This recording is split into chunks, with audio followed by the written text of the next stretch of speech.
In the waning weeks of 2016, when the intelligence community and many politicians were passing around terrifying reports about Donald Trump's links to Russia like Samizdat, the frightening possibility arose that the sanctity of the United States government might be compromised in a way no living American had experienced. This was just one of the unnerving things about the rise of Trump, and it was one that many well-informed observers doubted. Russia, after all, was poor and weak. To imagine that a country with an economy smaller than Canada's or Italy's could leverage a superpower 10 times wealthier beggared the imagination. And yet that paranoid, absurd belief seems to be creeping closer to reality than seemed possible even in those dark post-election days. The New York Times has confirmed the explosive claims made by Michael Avenatti, the lawyer for Stormy Daniels, that Columbus Nova, a New York investment firm whose biggest client is a company controlled by Russian oligarch Viktor Vekselberg, deposited $500,000 into a secret account set up by attorney Michael Cohen to pay off Trump's sexual partners.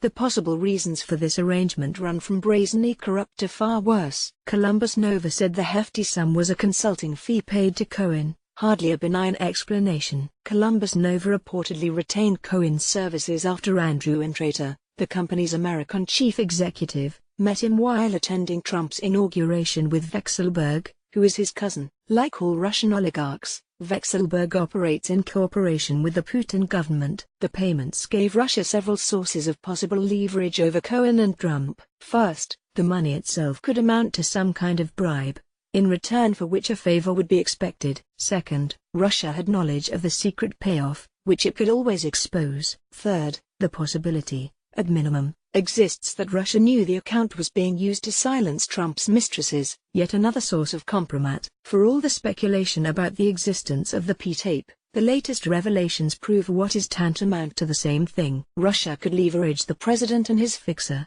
who, recall, hand-delivered a pro-Russian peace plan with Ukraine to Trump's national security advisor in January 2017, by threatening to expose secrets they were desperate to keep hidden.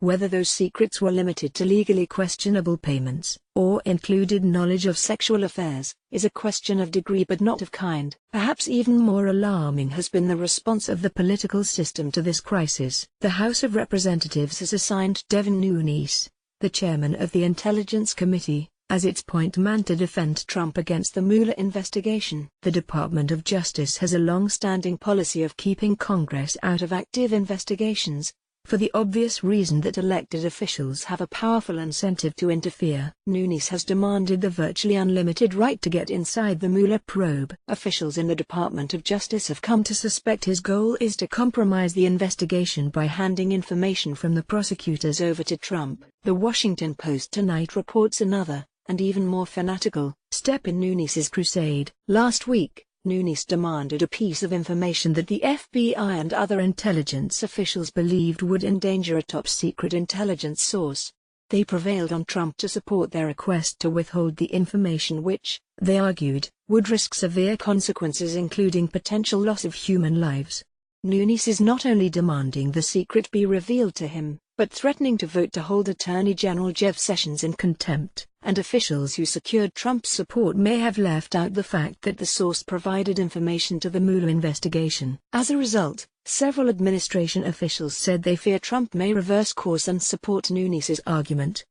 Think for a moment what this report tells us. The chairman of the House Intelligence Committee, who enjoys the full backing of his party's leadership, is willing to risk what his own government describes as the betrayal and potential loss of life of an intelligence source, and officials within this government believe the president would do the same, all in order to obstruct an investigation into the president's secretive ties to a foreign power. They are acting as though Trump is compromised by Russia, or at the very least, that he cannot be trusted to defend his own country's security against it.